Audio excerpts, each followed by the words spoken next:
کچھ غلطیاں ہم کرنا نہیں چاہتے پر ہم سے ہو جاتی ہیں، کچھ دل ہم توڑنا نہیں چاہتے پر وہ ٹوٹ جاتے ہیں، ہماری مجبوری ہوتی ہے ٹوٹ جاتے ہیں۔ رات کو اس کی بارگاہ میں ہاتھ باندھ کے کشکول طلب دراز کر کے خوب استغفار پڑھنا چاہیے کہ مالک بندے ہیں نا، کیا کریں، نفس کا ساتھ ہے، دنیا کا ساتھ ہے، خواہشات نفسانیہ، مالک معاف کر دے، درد سے توبہ، رسم نہ ہو، کہانی نہ ہو، لفظ نہ ہو، جملے نہ ہو، اور جناب ایسے لوگوں کے بیچ بڑے ہاتھ باندھ کے اور بڑا کوئی ضرورت نہیں، آپ اکیلے اپنی چارپائی پہ بستر کے اندر منہ دے کے بھی درد سے کہیں گے نا معاف کر دے تو وہ تو مہربانی بڑا ہے۔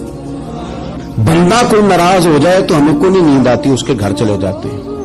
ہم اپنے سارے رشتوں کو، تعلقات کو مینٹین کر کے رکھنے کے عادی ہیں، ہمیں پتہ ہے کہ وہاں میں نہیں جا سکا تو بیٹا بھیجتا ہوں، فلاں شادی پہ میں نہیں جا سکا تو بھتیجا بھیجتا ہوں، بھائی بھیجتا ہوں، ہر تعلق کا ہم نے خیال رکھا کوئی روٹھ نہ جائے۔ لیکن کمال ہے نا، یہ نہیں سوچا کہ اگر رب روٹھ گیا تو جب وہ روٹھ جائے نا تو سارے رشتے بھی بندے کے پاس موجود ہوں تو کوئی کارآمد نہیں ہوتا، پھر کروڑوں روپیہ جیب میں ہوں تو ڈاکٹروں کی دوائیاں اثر نہیں کرتی۔ وہ روٹھ جائے تو پھر انسان اس طرح سے پھسلتا ہے کہ بڑے بڑے اس کے پاس دروازے ہوتے ہیں پر کسی جگہ اس کا ہاتھ نہیں لگتا۔ خدا را خیال کریں، دنیا روٹتی ہے تو روٹ جائے، رب رسول ناراض نہ ہونے پائیں، اس کا خیال کریں۔ حضور فرماتے ہیں وہ مسکراتا ہے، اسے خوشی ہوتی ہے جب کوئی اس کا بندہ اس کی طرف رجوع کرتا ہے۔ آپ دیکھیں نا، سارے ڈاکٹروں نے کہہ دیا کہ اس کے تو گردے، معدہ، جگر، ہر چیز ختم ہے، گھر لے جاؤ، خدمت کرو، ہر طرف پریشانی ہے۔ وہ بندہ بھی سمجھ گیا ہے کہ آخری وقت آ گیا، کل جاؤں پرسوں جاؤں، تیاری ہو گئی، سب لوگ آ گئے، باہر والے بھی آ گئے، یہ ماحول ایک عجیب رنگ اختیار کر گیا۔ اچانک ایک ڈاکٹر نے آ کے کہا نہیں نہیں غلطی لگ گئی تھی۔ مجھے بتائیے انداز کیا ہوتا ہے؟ بغیر دوائی کے بندہ اٹھ کے کھڑا نہیں ہو جاتا، او میں تو بچ گیا ہوں۔ میرے نبی پاک صلی اللہ علیہ وسلم مثال دیتے ہیں، فرمایا ایک آدمی صحرا میں جا رہا، صحابہ سے حضور خطاب کر رہے ہیں، فرمایا ایک آدمی صحرا میں جا رہا تھا، اس نے اپنی اونٹنی پہ کھانا، پانی، پیسے، ہر چیز رکھی ہوئی تھی، صحرا تھا بہت بڑا، درمیان صحرا کے گیا تو تھوڑا سا سستانے کے لیے، آرام کرنے کے لیے اونٹنی سے نیچے اترا۔ اب اس نے اونٹنی کی لگام، اونٹنی کی نکیل اپنے سرہانے کے نیچے رکھی، ہاتھ کے ساتھ پکڑی اور سو گیا۔ تھوڑی ہی دیر کے بعد جب اس کی آنکھ کھلی تو دیکھا اونٹنی غائب ہے۔ صحرا میں وہ پیدل نہ آگے جا سکتا ہے، نہ پیچھے جا سکتا ہے، نہ دائیں نہ بائیں، کھانے کو روٹی نہیں، پینے کو پانی کا قطرہ نہیں، تھوڑا ادھر بھاگا ادھر بھاگا، تھک گیا۔ کریم محبوب فرماتے ہیں وہ پوری طرح نڈھال ہو گیا اور مایوس ہو گیا، معاذ اللہ، مایوس ہو کے دوبارہ اسی جگہ آ کے لیٹ گیا جہاں پہلے لیٹا تھا، انتظار کرنے لگا کہ اب موت ہی آئے گی، آخری وقت ہے، اب نہ میں پیدل یہ صحرا کراس کر سکتا ہوں، نہ پیچھے جا سکتا ہوں، نہ کھانا ہے نہ پانی ہے، سوائے موت کے کوئی سہارا نہیں۔ حضور فرماتے ہیں وہ رستے میں دوبارہ لیٹ گیا، اچانک اس نے رخ بدلا تو اونٹنی سامنے کھڑی تھی۔ حضور نے صحابہ سے پوچھا بتاؤ نا اسے بھلا کتنی کو خوشی ہوگی؟ یا رسول اللہ جسے نئی زندگی مل گئی ہے۔ نبی پاک صلی اللہ علیہ وسلم فرمانے لگے اس کی اونٹنی مل گئی، بتاؤ بھلا اسے کتنی خوشی ہوگی؟ یا رسول اللہ وہ تو دوبارہ دنیا میں آ گیا۔ حضور فرمانے لگے اسے کچھ بھی خوشی نہیں ہوئی۔ جب کوئی رب کا گناہگار بندہ آ کے توبہ کرتا ہے، رب کو اس سے کئی گنا زیادہ خوشی ہوتی ہے۔ میرا بندہ آ گیا ہے، میرا بندہ آ گیا ہے، میرے گھر آ گیا، اس نے آنسو بہائے ہیں، اس نے کہا اللہ میں تیرا ہی ہوں، تیرا ہی رزق کھاتا ہوں، تیری ہی زمین پہ رہتا ہوں، تیرے نام سے میری سانسیں چلتی ہیں۔ وہ آ گیا۔ فرمایا اس اونٹنی والے سے زیادہ رب کو خوشی ہوتی ہے جب گناہگار آ کے توبہ کرتے۔ گناہگاروں کے آنسو اس کی بارگاہ میں بڑے مقبول ہیں، لیکن ہم رسم ادا کرتے ہیں، توبہ نہیں کرتے۔ ہم اپنے آپ کے ساتھ دھوکہ کرتے ہیں، جھوٹ بولتے ہیں۔ ہم نہ گناہگاروں پر بھی فتویٰ دینے میں جلدی کرتے ہیں اور نیکی پر بشارت دینے میں بھی جلدی کرتے ہیں، حالانکہ یہ ہماری ذمہ داری نہیں۔ پتہ نہیں اللہ تعالیٰ کس کو کب توفیق توبہ دے کے اپنے قریب کر لے، لیکن بڑی جلدی ہے، بڑی جلدی فتویٰ دینے میں۔ اور یہ فتویٰ صرف مفتیوں کا نہیں رہ گیا، یہ میری طرح کے، آپ کی طرح کے ڈھیروں لوگ ہیں جنہوں نے جیب میں فتوے ڈالے ہوئے۔ بھئی آپ نے کیوں ذمہ داری لے لی ہے جنت میں داخل کرنے کی اور نکالنے کی؟ یہ تو میرے رب کریم کا کرم ہے، وہ جس کو چاہے جب چاہے جتنا چاہے عطا کرے۔ لیکن کچھ لوگ نا بڑے پکے ہو گئے ہیں کہ شاید جو میں سوچ رہا ہوں وہی درست ہے۔ کبھی کبھی کچھ چیزیں عجیب بھی ہوتی ہیں، لہذا خدا کی رحمت پر بھروسہ کر کے بات کرنی چاہیے، اپنی مرضی کے فتوے نہیں داغنے چاہیے۔ وہ دیکھو جی فلانا بندہ یوں کر رہا ہے، آپ کو پتہ ہی نہیں پوری بات کا، آپ کو علم ہی نہیں پوری بات کا۔ حضرت بہاءاللہ نقشبند بخاری رحمت اللہ علیہ فرماتے ہیں میں حج کرنے گیا تو وہاں میں نے ایک آدمی کو کروڑوں کا کاروبار کرتے دیکھا، تو میرے دل میں خیال ہے یہاں بھی اللہ اللہ کرنی چاہیے تھی، دنیا داری کر رہا ہے۔ لیکن فرماتے ہیں حج سے فارغ ہوئے تو میں نے دیکھا وہی بندہ سارا کچھ رب کی بارگاہ میں خیرات کر رہا ہے، اور سینکڑوں غریب حاجی ہیں جن کو پورے خرچے دے رہا ہے۔ تو میں نے وہی اپنی سوچ سے توبہ کی کہ میں کہاں تھا، بڑی جلدی کھڑے نہ ہو جائیں۔ حضرت حسن بصری رحمت اللہ تعالی علیہ ارشاد فرماتے ہیں کہ میں دریا کے کنارے گیا تو وہاں میں نے ایک شخص کو دیکھا، وہ اپنی ایک خاتون کی گود میں سر رکھ کے بیٹھا اور قریب ایک بوتل بھی پڑی ہے۔ میرے دل میں معاذ اللہ خیال آیا کہ دیکھو کس انداز میں ایک عورت کے ساتھ یہ ہے، اور پاس بوتل بھی پڑی ہے، جانے شراب ہے۔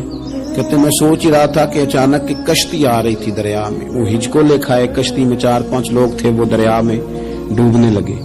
وہ آدمی تیزی سے اٹھا، دریا میں چھلانگ لگائی، پہلے ایک کو نکالا، پھر دوسرا نکالا، پھر تیسرا نکالا، ایک بندہ رہ گیا۔ کہنے لگا حضور مجھے تو آپ نے گناہگار سمجھا ہے، میں تو بڑے غلط انداز میں یہاں بیٹھا ہوں، آپ نے جو سوچا چلیں گے چوتھا بندہ آپ نکالنا ہے، کرے نا یہ کام، کرے نا یہ کام۔ بڑے بھولے بھالے بڑے اللہ والے، ریاض آپ کو بس ہم ہی جانتے ہیں، اتنی جلدی فتوا۔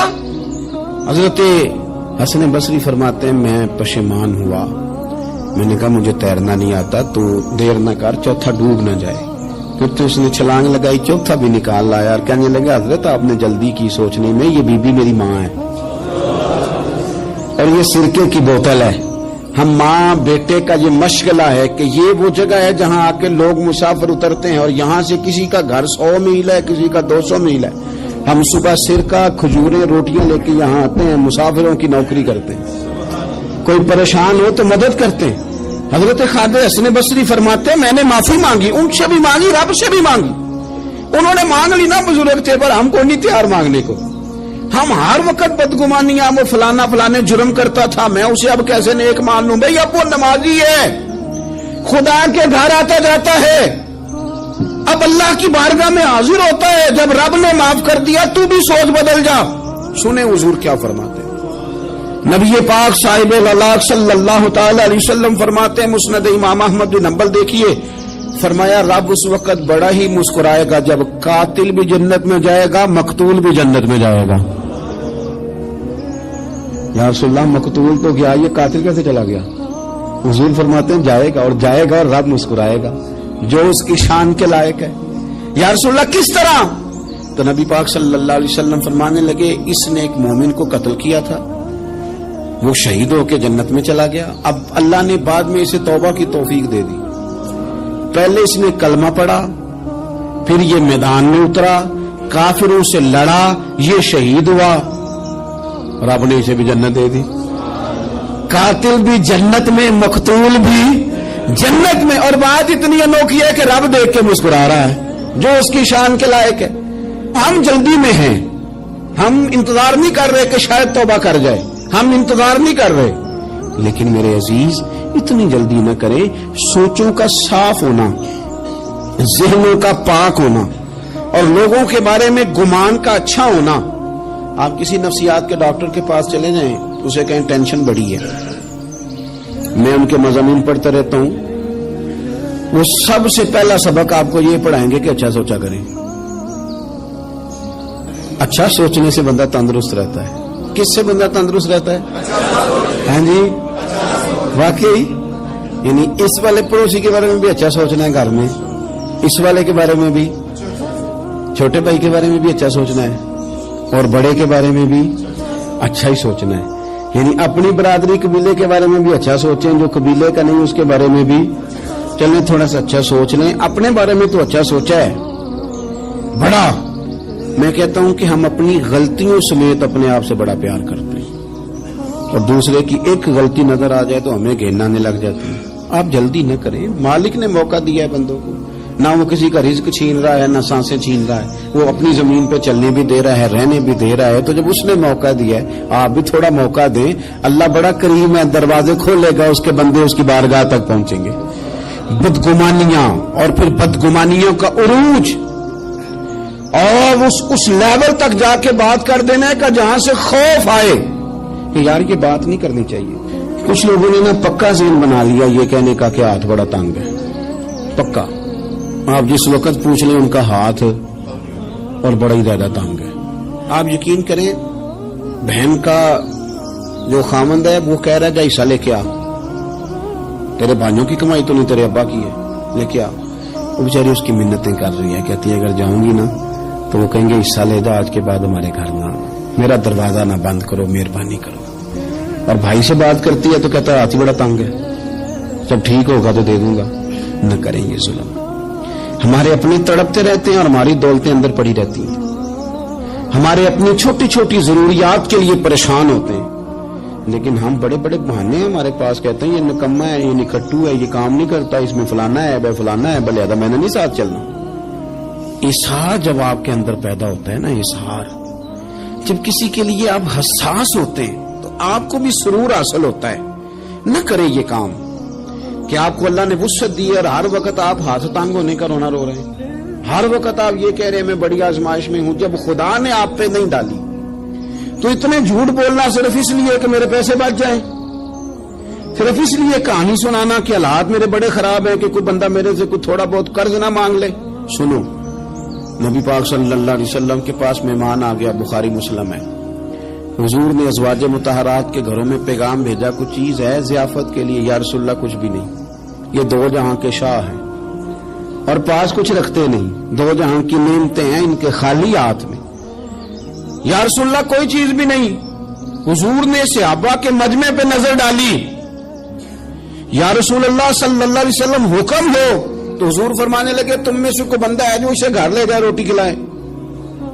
ایک صحابی اٹھے فوراً، حضور میں لے کے جاتا ہوں کھانا کھلاتا ہوں، فرماتے ہیں میرے گھر میں صرف بچوں کا کھانا تھا، یہ نہیں کہ فریزر بھرا ہوا ہے نعمتوں سے، صرف بچوں کا کھانا، یہ نہیں کہ کسی کو دیکھ کے اپنی ہنڈیا پہ برتن دے لیا، صرف بچوں کا کھانا۔ کہتے ہیں گھر گیا، بیوی سے کہا کیا کیفیت ہے، کہنے لگی بچوں کی روٹی ہے۔ میں نے کہا بچے سلا دے، صبح ناشتہ کر لیں گے۔ تو کہنے لگی آپ کیا کھائیں گے؟ تو میں نے کہا نہ میں کھاؤں گا نہ تم کھائے گی، مہمان جو نبی پاک کا ہے۔ کہا اچھا، اب ذرا تجویز دیکھو میاں بیوی کی سوجھی آپس میں۔ کہتے ہیں کھانا لگا دینا، کیونکہ ایک آدھ بندے کا کھانا ہے۔